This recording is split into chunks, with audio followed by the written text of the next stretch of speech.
देखते ही देखते वो बड़ी चीज पानी से बाहर आती है और उसे ले जाती है। गुफा में फंसे वो लोग काफी परेशान थे। तभी एलन को एक इंसानी खोपड़ी मिलती है, जिसे देखकर अनीता काफी घबरा गई। वो वापस घर जाने की जिद कर रही थी। रस्सियां तो सारी राइली ने वापस फेंक दी। खैर अब वो मनहूस भी नहीं रहा और इन लोगों को फंसाकर चला गया। एलिजाबेथ जो थी उसे रॉक क्लाइंबिंग आती थी, इसलिए वो कोशिश करती है और किसी तरह ऊपर चढ़ जाती है। ऊपर पहुंचकर वो बाकियों के लिए रस्सी फेंक देती है, जिससे वो लोग भी गुफा से बाहर निकल आए। शाम होने वाली थी। वो किनारे पर आते हैं, देखते हैं कि राइली वो राफ्ट ले गया और वो भी कहीं नजर नहीं आ रहा था। इन्हें लगा वो तो अब जा चुका है, सारे सामान को किसी ब्लैक मार्केट में भेज देगा और अमीर हो जाएगा। ये लोग रात बिताने का फैसला यही करते हैं जहाँ पर वो बैरक था। वहाँ बैठते तो बच्चे और एलिजाबेथ वहाँ सोने की तैयारी करते हैं। एलन और हेगन बाहर आग जलाए बैठे थे। जो इंसानी खोपड़ी एलन को मिली थी वो उसे खोल देता है और खोलने के बाद उसे ये अजीब बात पता चलती है कि उसमें एक बड़ा दांत अटका हुआ है। मतलब कि इस इंसान को किसी जानवर ने मारा है। पर इतना बड़ा दांत आखिर किस जानवर का हो सकता है,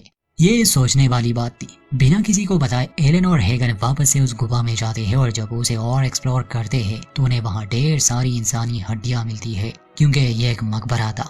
इसका मतलब कि जो वाइकिंग्स आज से सैकड़ों साल पहले यहाँ आए थे वो यही मर गए। वो कभी अपने वतन वापस गए ही नहीं। यही वजह है कि इतिहास में उनका जिक्र नहीं। अब हेगन के पास जितनी जानकारी थी उसके हिसाब से वाइकिंग्स एक राक्षस पर विश्वास करते थे, एक राक्षस जो इस दुनिया को खत्म कर देगा। और हेगन का मानना है कि आज से हजारों साल पहले ऐसे अजीबो गरीब जानवर हुआ करते थे जो समय के साथ मिट गए। हो सकता है ऐसा ही एक जानवर था जिसने सभी वाइकिंग्स को मार डाला। दोनों यही बातें कर रहे थे। सामने ही एक अंधेरा रास्ता था और पहली बार ये लोग उस विशाल जानवर की झलक देखते हैं, ऐसे जानवर की जिसे आज तक किसी ने नहीं देखा। ये दोनों काफी डर गए और वहां चुप जाते हैं।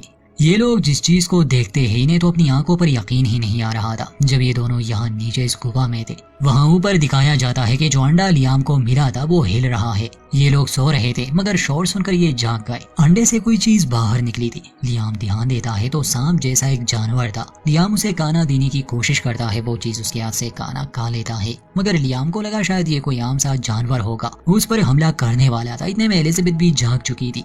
वो जल्दी से उस जानवर को एक डब्बे में बंद कर देती है। सुबह हो चुकी थी। अब हेगन और एलन भी उस गुफा से बाहर आने वाले थे। ये छोटा क्रिएचर जिस अंडे से निकला था ये शांत नहीं रह रहा था, बल्कि एक आवाज पैदा कर रहा था। और ये आवाज एक वायर से होते हुए किसी तरह पानी में उस बड़े सरपंच तक पहुंच जाती है। ये उसी का बच्चा था मगर उसका साइज बहुत बड़ा है। ये आगे हमें दिखाया जाएगा। इस बैरक का वायर पानी में गया था तो अचानक से वो सरपंच इस बैरक को ही खींचने लगा। एलिजाबेथ बच्चों को बाहर निकालने की कोशिश करती है मगर दरवाजा बंद हो जाता है और ये लोग निकल नहीं पाते, बहुत डर जाते हैं। मदद के लिए चिल्ला रहे थे। जो भी चीज पानी में थी वो बहुत शक्तिशाली थी। हेगन समय पर पहुंच जाता है और एलन किसी तरह दरवाजे को खोल देता है। एलिजाबेथ और अनीता बाहर निकल आते हैं। बैरक पानी में खींचा चला जा रहा था। लियाम अभी भी उसके अंदर था। दो छोटे पेड़ बैरक को रोक लेते हैं। हेगन को समय मिल गया। वो अपने बच्चे को बाहर निकाल लेता है और उस डब्बे को भी जिसमें वो छोटा सरपंच का बच्चा था। सभी लोग काफी डरे हुए थे, खासकर बच्चे, मगर हेगन अपने बच्चों को शांत करता है कि सब ठीक है। सबसे पहले तो ये लोग पानी से दूर चले जाते हैं क्योंकि वहाँ खतरा था। एलिजाबेथ कहती है कि जो भी हो हमें यहाँ से हर हाल में निकलना होगा। ये लोग कुछ ऐसा ढूंढने लगे जिससे वो रास्ता निकाल सके। एलन जब किनारे पर जाती है तो उसे एक रॉड मिलता है मगर साथ ही उसे वही बॉक्स भी मिला जिसमें सरपंच का बच्चा था। तब उसे सारी बात समझ आई कि असल में वो सरपंच इसे लेना चाहता था मगर वो ये बात हेगन को नहीं बताता, बस उस बॉक्स को अपने साथ रख लेता है। अब पता नहीं उसके इरादे क्या है। खैर अब ये लोग एक गन की मदद से रस्सी को दूसरी तरफ फेंक देते हैं। फिर एक एक करके ये उस रस्सी की मदद से दूसरी पार जा रहे थे। पहले एलन जाता है, उसके बाद बच्चे, मगर जब हेगन की बारी आती है तो वो बीच में ही लटक जाता है। पता था इन्हें कि पानी में कोई खतरनाक चीज है। हेगन को डर लग रहा था, इसलिए एलिजाबेथ उसे बचाने आती है। अगर वो ठीक समय पर न आती तो हेगन पानी में गिर जाता। खैर जब दोनों ही वहाँ फंसे थे तो वो सरपंच पानी से बाहर आता है और इन्हें खाने की कोशिश करता है मगर रस्सी खुल जाती है और दोनों उसके हमले से बच गए। जैसे ही ये पानी में गिरते हैं एक बार फिर से वो सरपंच इन्हें मारने की कोशिश करता है मगर एलन के पास गन थी जिससे वो इस सरपंच की आंख शूट कर देती है। इन लोगों को मौका मिल जाता है। ये पानी से बाहर निकल आते हैं मगर ये सरपंच पानी और जमीन दोनों पर जिंदा रह सकता था। वो पानी से बाहर आता है। मजबूरन इन लोगों को उस पुराने रशियन बंकर में छुपना पड़ा। ये कुछ समय वही बिताते हैं। हेगन को अब सारी कहानी समझ आ गई कि वाइकिंग्स असल में सरपंच को मारना चाहते थे। उनका मानना था कि ये दुनिया को खत्म कर देगा। तभी उसका ध्यान पाइप्स पर जाता है। पाइप को फॉलो करते हुए ये लोग एक खुली जगह में पहुंच जाते हैं। वहां से निकलने की कोशिश करते हैं। ایلن پہلے باہر نکل جاتا ہے مگر وہ اس باکس کی مانگ کر رہا تھا، ہیگن اسے وہ نہیں دیتا جس سے وہ بھڑک جاتا ہے۔ یہاں ہیگن کو پتا چلا کہ اصل میں اس باکس میں اس سرپنٹ کا بچہ ہے۔